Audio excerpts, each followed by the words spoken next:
The Kansas City Chiefs went back home after winning the Super Bowl, after the Super Bowl parade, and they took stock in who they were. They took stock in the fact that we can't create explosive plays. So what do? We go out and get Hollywood Brown in free agency, and we draft Xavier Worthy in the first round. They were specific about drafting Xavier Worthy. If you watch the film, if you look at the stats, he may not have been the guy that should have went in that place, but he was the guy that was exactly what they wanted. I watch a team that doesn't know who they are offensively, and that's disappointing. You got Derrick Henry. We talked all offseason about the addition and what that was going to mean, and I'm watching you going, oh, you don't know what to do with him. The Kansas City Chiefs, without a doubt, are a team of destiny at this point. Having the best quarterback in the NFL, winning back-to-back Super Bowls, and even Travis Kelce making Taylor Swift famous, like there's not much more you can ask for. I mean, unless you happen to get, I don't know, this guy that's pretty fast too. This is the speedy man, Xavier Worthy, the fastest man to the end zone right away. His first touch, a Kansas City touchdown.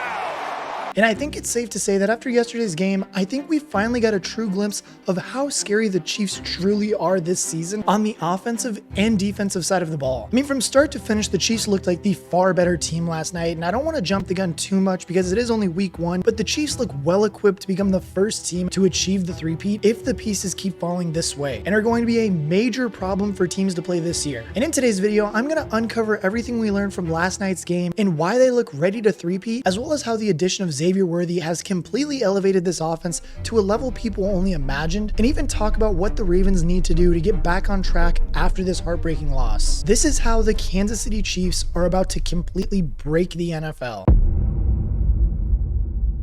Alright, so after last night's game, I think besides everyone complaining about the refs' missed calls in favor of the Chiefs, and the 1-inch that took away the insane 2-point attempt we were about to see, Xavier Worthy was one of the biggest talking points of the evening. I mean, since day one when the Chiefs yet again ripped off the Bills for another huge difference maker, the first time being Mahomes, and now with Worthy, they look like they have an offense full of countless weapons that I'm not sure many teams will be able to stop any of them. And like, not to mention, they did all that stuff last night without Hollywood Brown in the mix as well. Like, when you add him as another speedster too, that wide receiver unit looks very scary. Like, I mean, after the Ravens had just marched down the field and Derrick Henry punched in his first touchdown as a Raven, the high-octane Chiefs needed just 2 minutes to answer. I mean, Mahomes connected with Rashee Rice twice, who so far has avoided any punishment for his alleged role in the street racing incident in Dallas, but Worthy then showed why the Chiefs made him their first-round pick with his 21-yard touchdown run. Like, I mean, one of the biggest question marks the Chiefs had last year was about their lack of offensive weapons, and in the draft, they went and addressed it in the first round, going and getting Worthy. And I mean, literally, on his first touch of his NFL career, he did this in the first quarter on their first drive, and then later in the game would completely break the game open with this touchdown on this busted coverage. And I mean, you really can just see how much Worthy just has built a relationship with Patrick Mahomes. I mean, Mahomes even said this after the game about Worthy. No, yeah, he's a playmaker.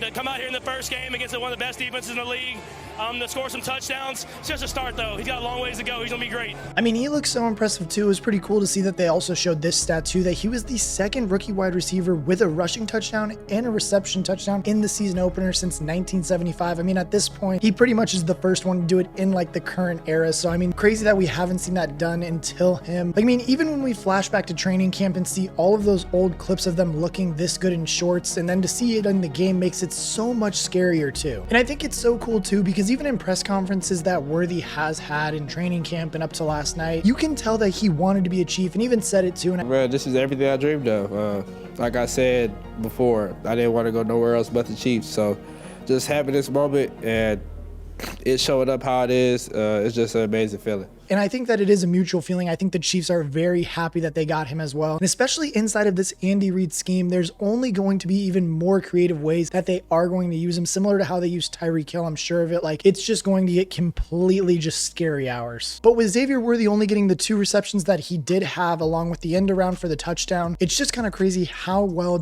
Rashee Rice has developed in his sophomore year. I mean, last night he had 7 receptions on 103 yards. He didn't have a touchdown. He had 9 targets, so he only dropped 2 of them, I think. But nonetheless, the dude looked fantastic out there. I mean, he looks like he is going to be their #1 target this year, especially for Mahomes. Just how fast he is and how well he is on his routes. They put him in motion, especially on this drive concept right here. Like, he was looking fantastic, and once the ball was in his hands, he was hard to bring down. Like, now in the Lamar era, they are 1-4 against Patrick Mahomes and the Chiefs. Like, it is truly just a feat to try and defeat Patrick Mahomes, and are almost the kryptonite for the Baltimore Ravens. And again, I think that it's super interesting too that they did all of this without Hollywood Brown a part of that offensive unit last night because he was injured. Like, I mean, this offense still looked fantastic with him even on the sideline. Like, there are just so many weapons now on this offensive unit. And as we flip to the defensive side of the ball now, I think this team just got even better. Like, I mean, all night long, Chris Jones was absolutely just bitching this offensive line. Like, they stood no chance against Chris Jones just single-handedly. And I mean, the game plan that Spags put together for Lamar Jackson was just really good. And especially with all the different blitzes, just confusing Lamar and giving him different looks.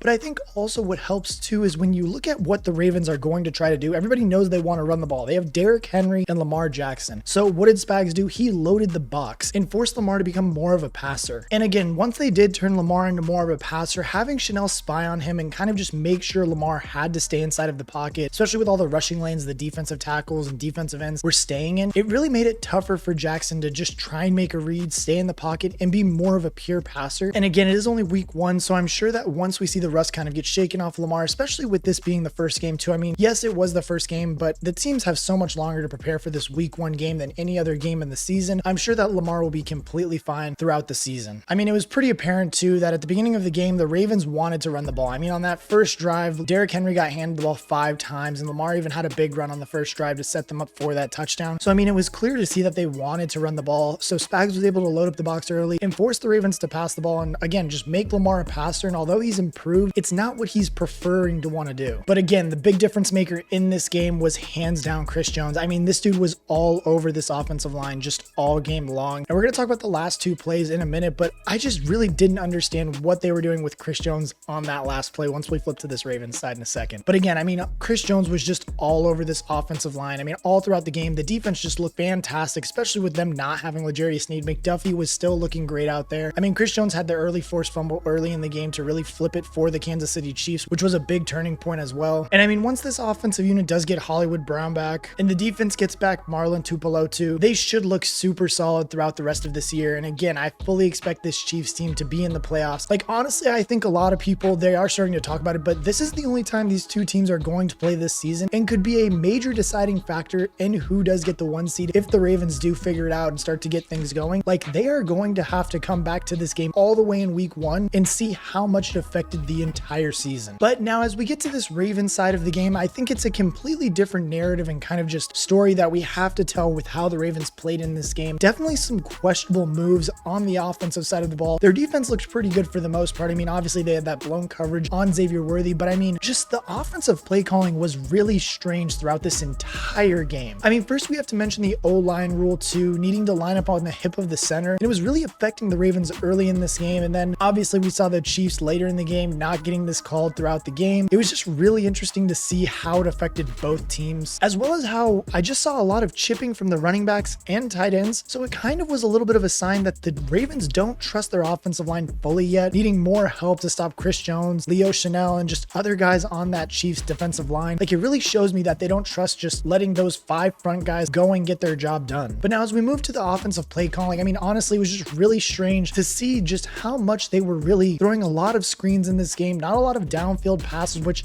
I think they should have done more of, trying to get Zay Flowers much more involved in the downfield passing part of the game rather than the screens. Like, there were a lot of screens called in this game. I mean, on 4th and 3, it might have even been 4th and 2, instead of putting in Derrick Henry to go get the 2 yards or running the ball with Lamar Jackson and Derrick Henry in the backfield, making them guess who's going to get the ball, they went with a screen to Zay Flowers that completely got stuffed, I think even for a loss. I mean, with the running backs and even offensively, the Ravens really struggled to run the ball after that first drive. I mean, Derrick Henry had 5 carries on that first drive and then had 3 the entire first half after that. Like, you guys brought in this guy to run the ball and then didn't use him to run the ball. I mean, Lamar got his, he had 122 yards on 11 carries, which is astounding. I mean, the dude practically put this team on his back the entire night. But at the same time too, it kind of seems like Lamar knows he has to put the team on his back and is playing a little bit too much hero ball. I think they definitely need to lean more into the run game. I mean, they have both Lamar and Derrick Henry. They both should be dominating. It shouldn't just be Lamar Jackson. Like, I mean, truly, I fully expected more of Derrick Henry. And personally for me, I don't really like Nick Wright's takes. But again, on this tweet thread right here, we saw just some fans getting into it with him about just,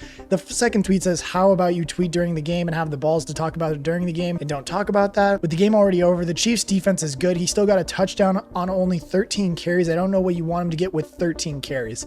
And then the next tweet pretty much sums it up. Lamar got 122 yards on 11 carries. Derrick Henry should be getting 20 carries a game and should at least have 100 yards. At least. Like, that's the bare minimum for this guy. Derrick Henry should be the workhorse of this offense to open up the read option game for Lamar, the play action game for Lamar, and it wasn't even that. Like, truly for me, it didn't even feel like Derrick Henry was much of an X factor tonight. But now the most confusing part of this game truly was the final sequence, or just final 3 plays of this game that really just need to be deciphered, looked into, and just kind of like, what the hell were we thinking here? Like, for starters, I'm completely baffled and confused on why they had Justice Hill, of all people, one-on-one with Chris Jones for the game, and then even tried to have him block him the play before as well. Like, don't get me wrong, Justice Hill put out a great effort here to stop Chris Jones from getting the sack, but I mean, Chris Jones still completely affected this play. Like, it just didn't make sense. Like, to completely full slide your line away from the biggest X factor on the defensive side of the ball and let your undersized running back go and block him just doesn't make me feel comfortable for the game. I mean, even on the final drive, Lamar Jackson looked great, but on the final 2 plays of the game, Lamar just couldn't put the game away and seems to just kind of be missing that clutch factor that we haven't seen from him his entire career pretty much. I mean, he even went on to say this about the missed throw to Zay Flowers on the play before.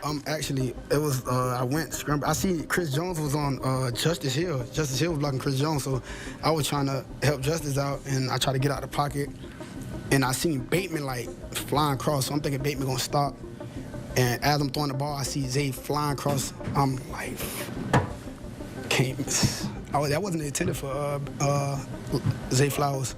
So yeah, I was teed off about that, because I'm like, if I would have held on to it a little bit more, I would have just fired it to Zay for the touchdown. But I mean, again, even if you're going to use that excuse that you weren't throwing it to him, you still need to put the ball in the vicinity to go and make a play. Like, this is a shot at the end zone. I mean, it's clear as day that the dude is wide open. I know he said he wasn't throwing it to him. I think he's just kind of trying to say he wasn't. Like, the dude was right there. You got to put it on him for the game. Like, that pass was much easier than the Isaiah Likely one the play after. But everything wasn't bad for the Ravens. Again, Lamar did take 6 sacks, which is not good for him to take throughout this entire game, especially with all the hits he's going to take as a runner. You kind of want to just limit all those hits that he can take, but he did still manage to go 26 of 41 for 273 yards and a touchdown. I mean, the QBR wasn't there. He hit a 61 QBR, but I mean, the brightest spot from this game on the Ravens side was just how good Isaiah Likely was. I mean, the kid had 9 receptions for 111 yards. That's a 12.3 yard average and 1 touchdown on the day. Even after the game, he did manage to say this. This is probably the worst game we're going to play all year. So if this is their best that they got, I mean, good luck in the postseason. And I mean, it is good to see that he is still feeling very confident about his team, and that, I mean, he thinks that they are going to make a playoff push this year. That's really the mentality that they need to have. But I mean, this loss is really going to sting. But again, I do like what he said. Hopefully it doesn't come to bite them in the ass later in the year. But again, I really think the Ravens need to stay true to running the ball. They brought in Derrick Henry for a reason, and they really just need to lean more into that part of the game plan, especially to free up Lamar Jackson on the read options and on the play action, make him just use his legs more to get him mobile. Like, he can't be playing hero ball all the time and think that he needs to put the team on his back, even though he did look great for the most part of tonight. Quickly on the defensive side of the ball, they look good for the most part. Again, they do have a very good linebacking core. They did lose Kyle Van Noy to an orbital fracture, so that's going to hurt them a significant amount, I do believe, just not having that extra edge rusher and linebacker out there. But again, the main focus has to be to help Lamar out, and they should be fine. We all know that the AFC North is just going to be an absolute bloodbath. It is every single year with the Browns, the Bengals, the Ravens, and the Steelers. But again, the Ravens still should be the favorite in this division, as long as they can kind of figure things out on the offensive side of the ball with Derrick Henry. Again, I think this is mostly just more of like them kind of figuring each other out, how they want to make sure to use him, because teams know they're going to want to run the ball. They're going to stack the box when they see Derrick Henry and Lamar Jackson in the game. Like, it's inevitable. You just need to commit to the run game, get your 2 to 3 yards, a carry, and move on from there. Eventually, one of those runs will break off for 15, 20, maybe even a touchdown, a long touchdown. So I think that's what they just really need to do, is lean more into that run game. But it's going to be interesting to see what the Ravens do for the rest of the season. Like, they look right now like they have an absolute unit on the offensive side of the ball with Rashee Rice, Patrick Mahomes, Xavier Worthy, Travis Kelce, and Hollywood Brown. Like, this offense is going to get very scary, and see how Andy Reid uses all of these weapons is going to be very fun this year. But I want to know what you guys think. Last night, that game was absolutely insane, especially with the last play. I mean, we were going to get a 2-point conversion for the game too, and everybody wanted to see it. I mean, the script writers wanted to see it, but it ended up not happening. Let me know down in the comment section what you guys think is going to happen with the Ravens this year and the Chiefs. I mean, I know it is only 1 week into the season, but it's going to be very interesting to see how good the Chiefs are. I mean, people are already asking how we let the Chiefs get away with this. I mean, people are even comparing it to how we let the Patriots get away with signing Antonio Brown and Randy Moss later in their career. They're trying to compare the Xavier Worthy movement to that, but I don't see that yet. I mean, the kid literally has played 1 game.